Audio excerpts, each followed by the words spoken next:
الله الرحمن الرحيم نحمده ونصلي على رسوله الكريم السلام عليكم ورحمة الله وبركاته.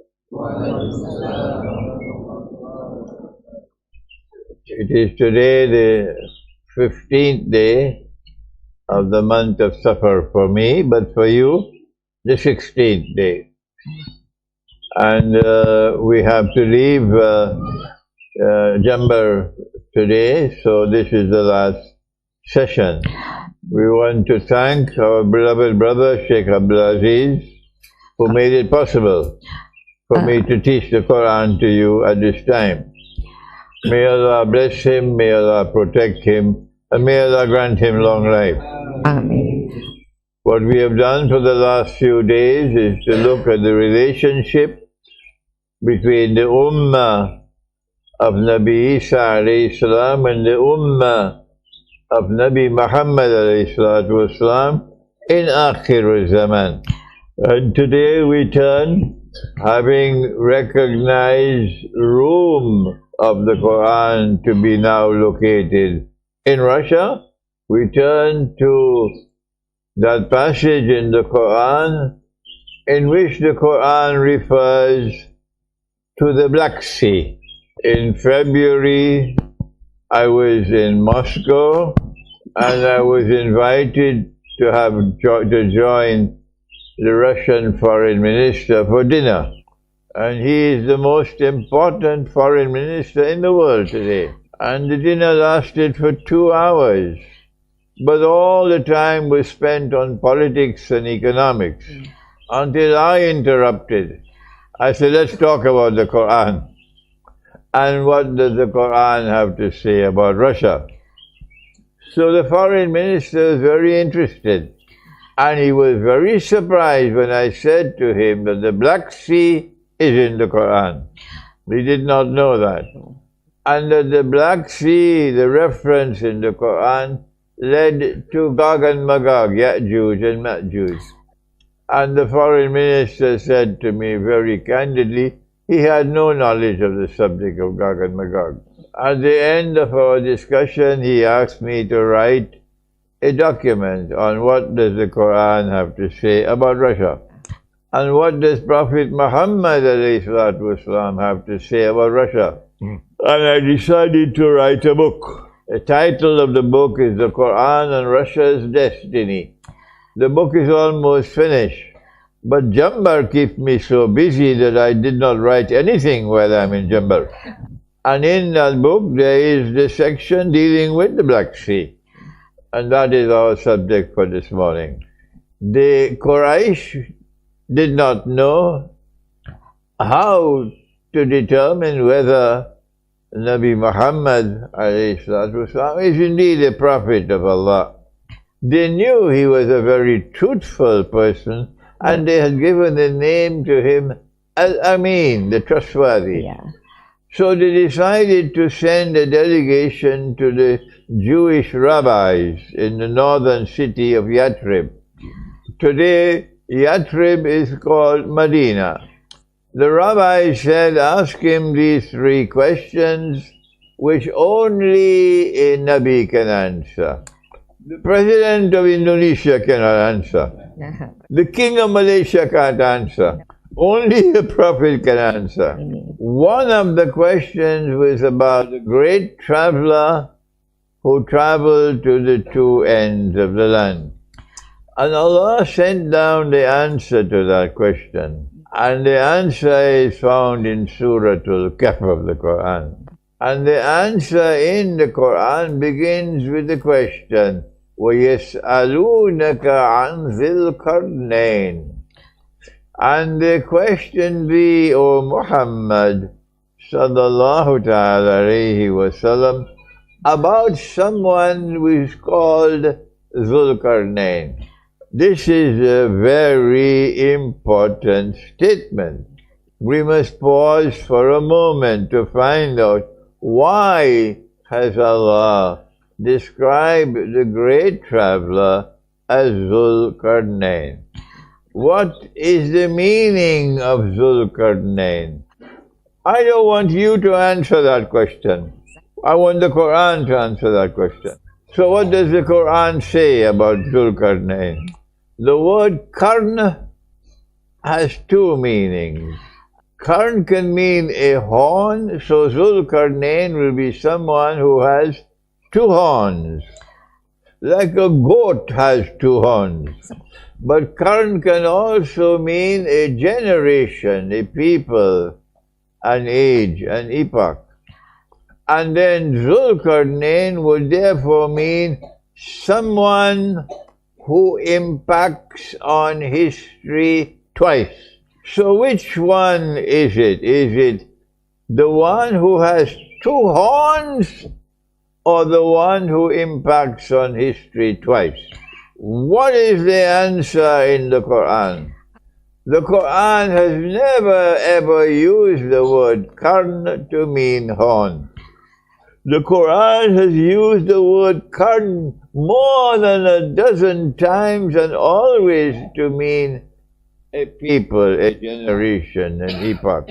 And so a rightly guided people will come to the conclusion Zulqarnain is someone who impacts on history twice. And the Qur'an went on to describe the first time of the two. And that occurred thousands of years before the Qur'an was revealed. And the second Qarn has not as yet taken place. So if you have five rupees worth of common sense, you know, no human being lives for 5,000 years. So it's foolishness to say Zulqarnain was this person or that person or that person. Because all those people are already dead. And the second Qarn has not yet taken place.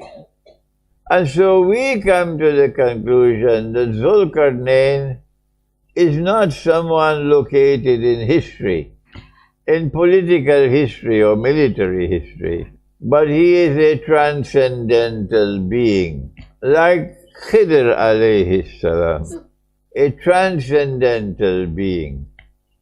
And Allah goes on to describe Zulqarnain traveling to two ends of the land. But Zulqarnain is someone who has faith in Allah. He's a believer. And Allah has given him power. And that power allows him to do whatever he wants to do. So there is no power in the world who can stand up and resist Zulqarnain. And when he traveled in the direction of the setting of the sun, so west, he came to a body of water that the Qur'an describes as Ainun Hamiyah, a body of water which was dark and murky. Can we identify this body of water? Yes, we can. Because Surah Al-Kahf gives us the geography of the story.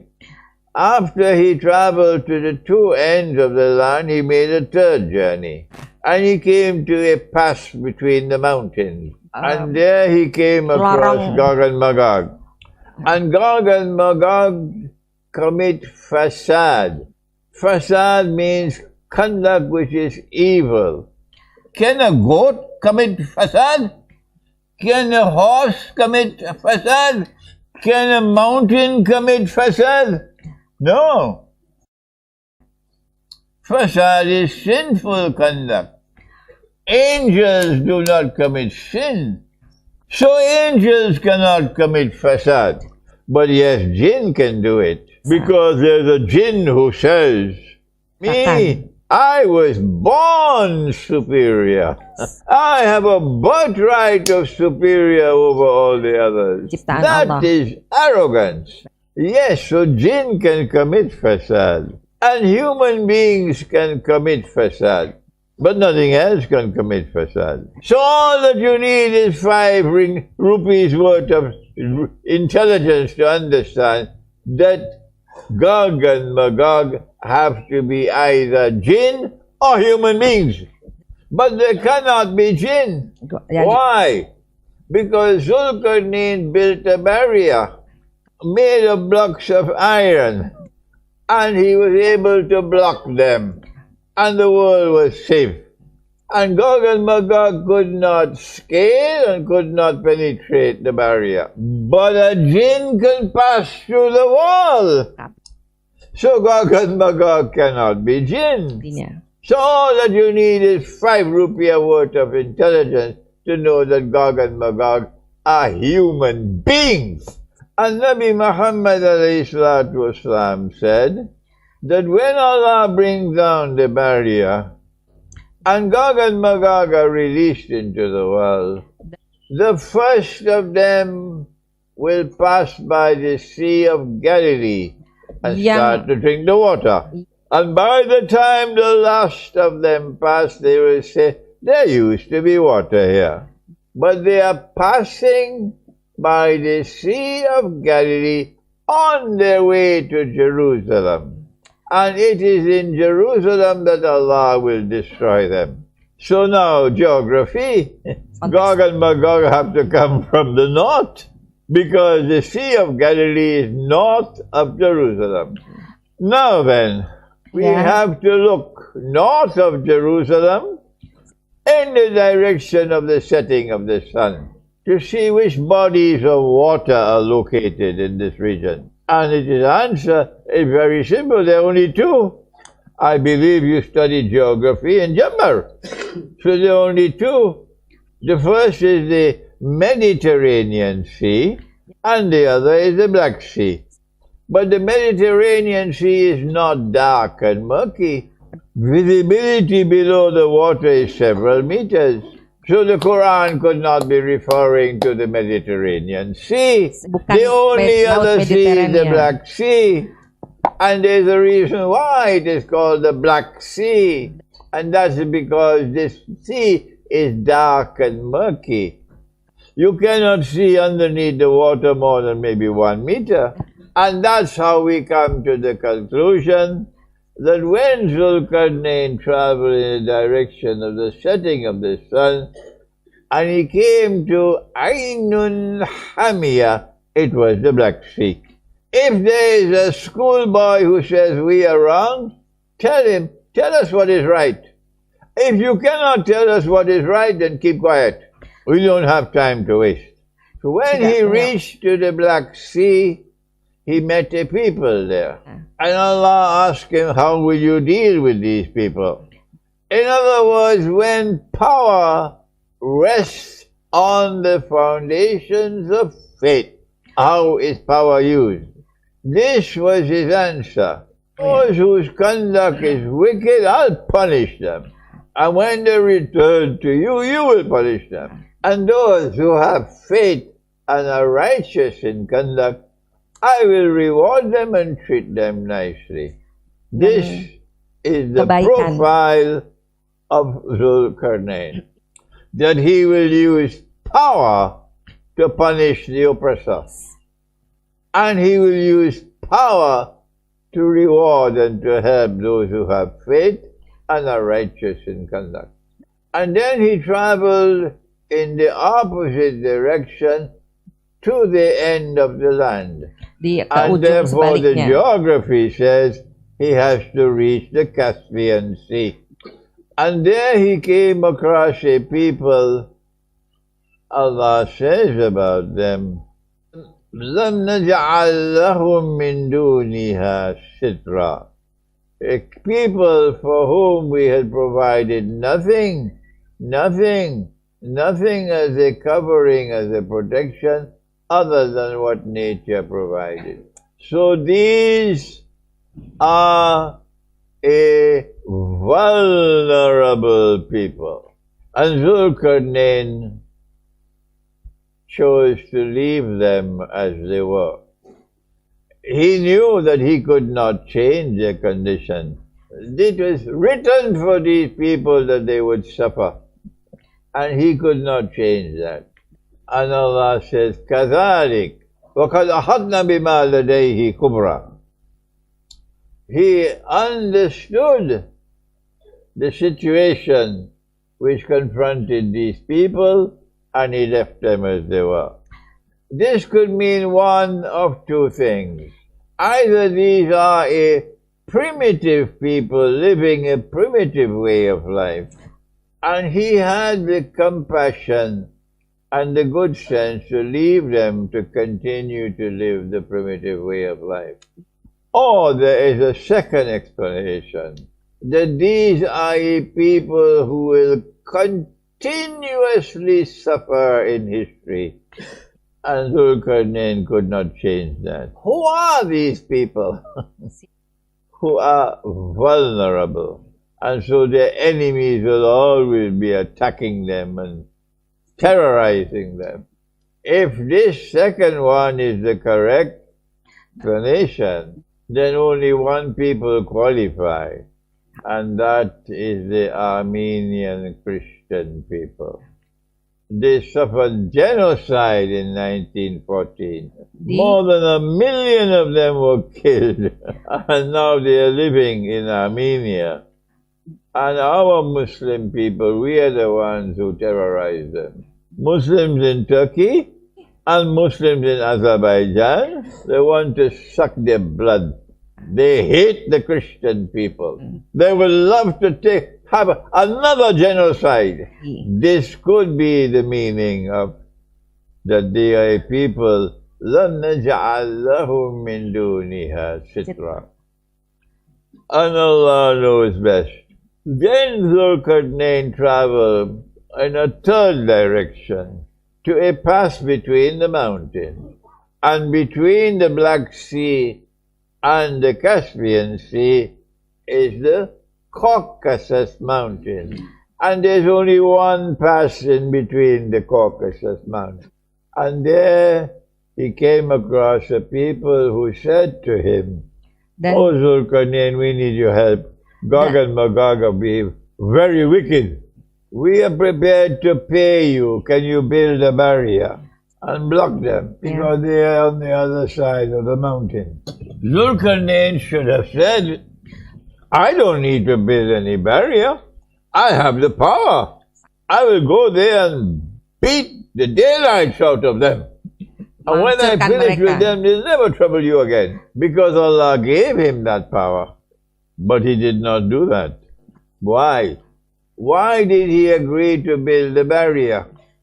Because Allah says in a hadith al-Qudsi in Sahih Muslim, "I have created creatures of mind so powerful that none but I can destroy them." So Zulqarnain cannot destroy them. And Saddam Hussein cannot destroy them. And Hamas cannot destroy them. So he built the barrier. And when he built the barrier, he said, "This is rahmah from Allah. But when Allah decrees, He's going to bring down the barrier and they will be released." And when they are released into the world, وَتَرَكْنَا بَعْدَهُمْ يَوْمَئِذٍ يَمُوجُ فِي بَعْدٍ وَنُفِخَ فِي الصُّورِ فَجَمَعْنَاهُمْ جَمَعًا. When they are released, they will come out wave after wave after wave after wave of oppression, wickedness, corruption. And Allah will use Gog and Magog to create a global society. All of mankind following Gog and Magog. I call it the Blue Jeans Jamaat.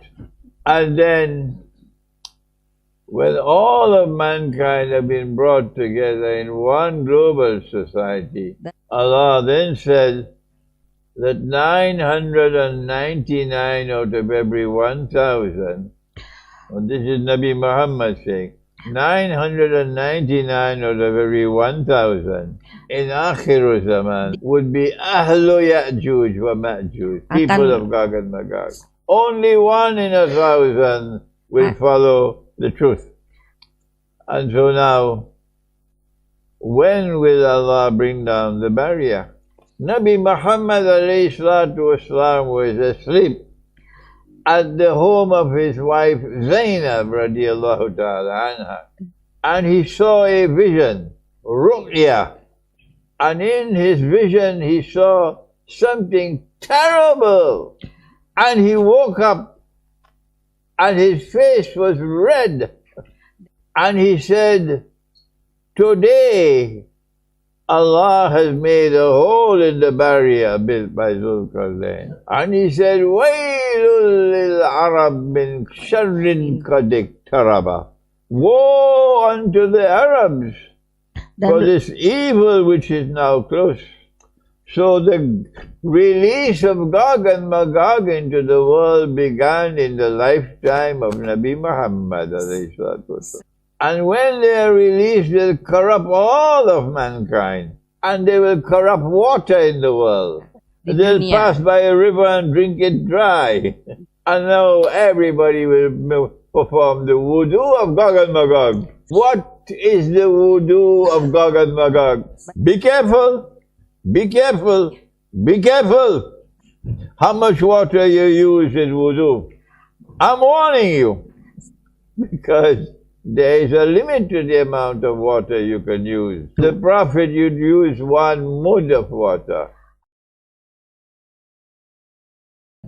And this hat has more than 1 mud.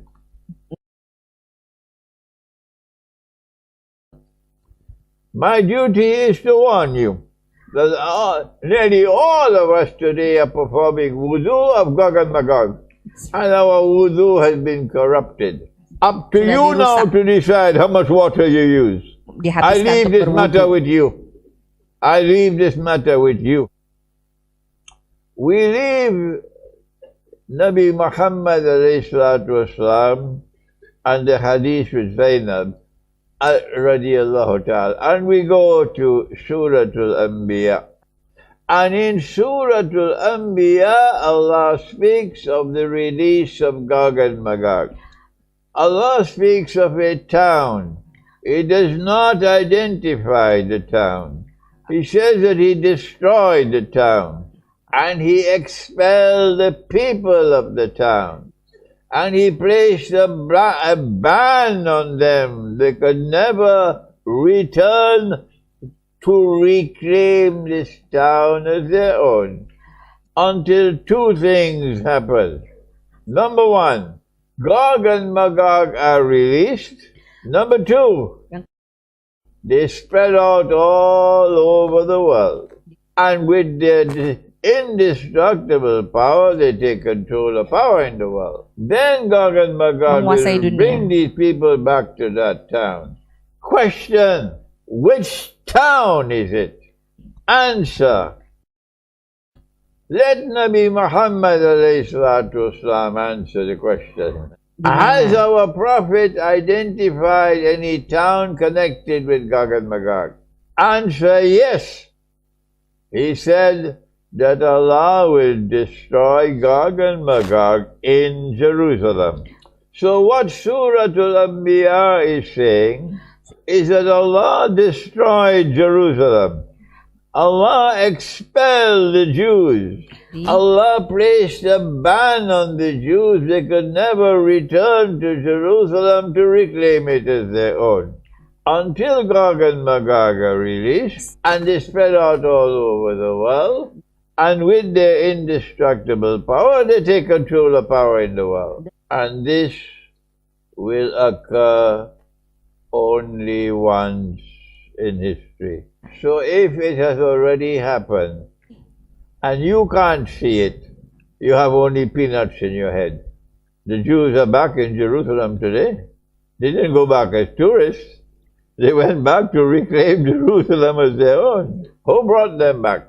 That's the question. If you can answer that question, you can identify Gog and Magog. Answer, those who control power in modern Western civilization, they brought the Jews back. They not only control power in modern Western civilization, they also control power in Israel. So Hamas made a mistake last October. You cannot defeat Gog and Magog. What you can do is to build a barrier to protect yourself. Zulqarnain built a barrier made of iron. Hamas has to search for a political barrier. They have to search for an economic barrier. They have to search for a cultural barrier. They have to search for a spiritual barrier. Now then, if the first current occurred thousands of years ago. When will the second Qarn take place? Because he is Zulqarnain. All we have to do is to identify the second Qarn and our lecture is finished. And our way is to ask the question, when will power return to the region of the Black Sea, which would be power resting on the foundations of faith, and which has the capacity to block Gog and Magog? In 2014, while the rest of us were eating durian and very busy, Russia recovered Crimea. And when Russia recovered Crimea, power returned to the region of the Black Sea, power resting on the foundations of faith. And this power is resisting Gog and Magog in Ukraine today. And this power is helping those who have faith and are righteous in conduct. 2 days ago, the Russian president announced that the borders of Russia are open, that people who are oppressed in the world, oppressed by Gog and Magog, and you want a place to go where you can be safe, you can come to Russia. This is exactly what Zulqarnain said. Those who have faith and are righteous in conduct, I will help them. And so when the Great War takes place, we are confident that Russia will be able to block and contain NATO. And after that, that will be the last of Gog and Magog to go down south. No more Gog and Magog going down south to Jerusalem, no more. The world will be safe from Gog and Magog in the north. The only Gog and Magog remaining in the world will be those in Jerusalem. And they will attack Nabi Isa alayhi salam. And Nabi Isa alayhi salam will pray to Allah. And Allah will destroy them. And Nabi Isa alayhi salam will kill Dajjal. When Dajjal is killed, and Gog and Magog are destroyed, bye-bye Israel. Okay, thank you. Any questions? By your explanation, the Gog and Magog is in the north of the Caucasus mountain. And you know, Gog and Magog is two community. Can you describe this? Which one is Gog, which one is Magog? So we can understand, like what you say, is clear, should be understand which. Gog and Magog both commit fasad. So they both have the same footprints. But when we see two footprints instead of one, then we see Gog and Magog. Okay? They brought for us the motor car only 100 years ago. And sensible people will give one universal system for all of mankind. We all drive on one side of the road. But no, most of Europe on the right side of the road. Not Britain. Britain drive on the left side of the road. It's not only stupid, it's also dangerous. And they have enough common sense to be able to have one uniform system. But Qiyamah will come and they still have the driving on two sides. Most of mankind now buy gasoline by the liter.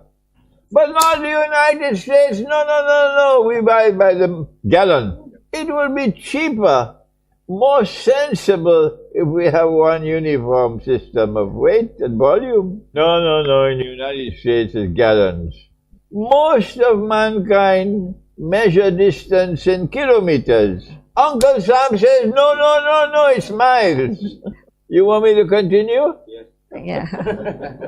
Most of mankind measure the temperature centigrade. Last night, 24 degrees, Jumbar. And in the day, maybe 31, 32. No, says Uncle Sam, not centigrade, Fahrenheit. This is the different footprints Ini when ada there should be one footprint. Next question. The hadith says that 999 will become Ahlu Ya'juj and Ma'juj, meaning people who join the Jamaat of Gog and Magog. So you have the Asli Ya'juj and Ma'juj, the original, and now you have the visitors who are Gog and Magog.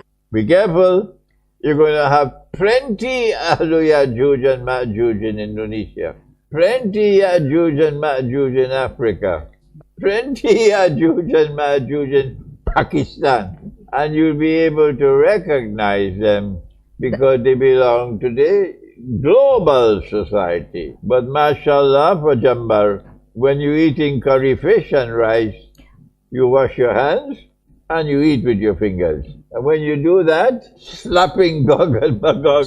Any more questions? Okay, that's enough for today. So make dua that Allah might give us a safe travel today. minta doanya kita And tomorrow we selamat. fly from Surabaya, Ya. inshallah. But if Allah so wills, Ya. I will come back again in December, inshallah. Assalamu alaikum warahmatullahi wabarakatuh. Waalaikumsalam warahmatullahi wabarakatuh.